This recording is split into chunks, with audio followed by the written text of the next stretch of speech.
మత్తయి సువార్త 25వ అధ్యాయము 14వ వచనం నుండి 30వ వచనం వరకు తీసుకొనబడింది.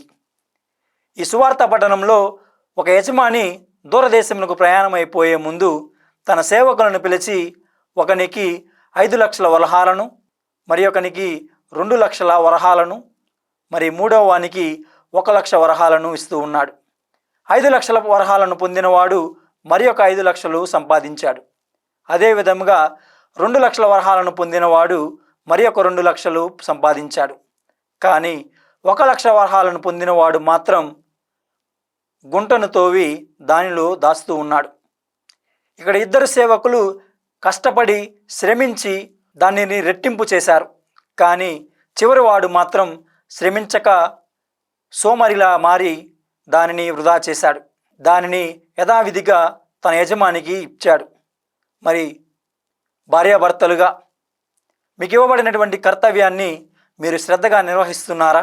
యువతీ యువకులుగా మీ తల్లిదండ్రుల శ్రమను గుర్తించి తగు విధముగా జీవిస్తూ ఉన్నారా? చిన్నారి బిడ్డలుగా, బాలబాలికలుగా తల్లిదండ్రుల ఎడల, పెద్దల ఎడల గౌరవాన్ని చూపిస్తూ ఉన్నారా? కథోలిక విశ్వాసులుగా మీకు ఇవ్వబడినటువంటి విశ్వాసంలో నడుస్తూ ఆ విశ్వాసాన్ని తోటి వారికి పంచగలుగుతున్నారా అని ఆత్మ పరిశీలన చేసుకోవాలి.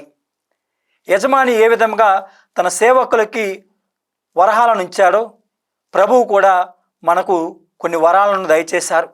మరి మనకివ్వబడినటువంటి వరాలను మనం ఎంతవరకు సద్వినియోగపరుచుకుంటున్నాం? ఎంతవరకు దేవుని ప్రయోజనం కొరకై వాటిని ఉపయోగించున్నాం?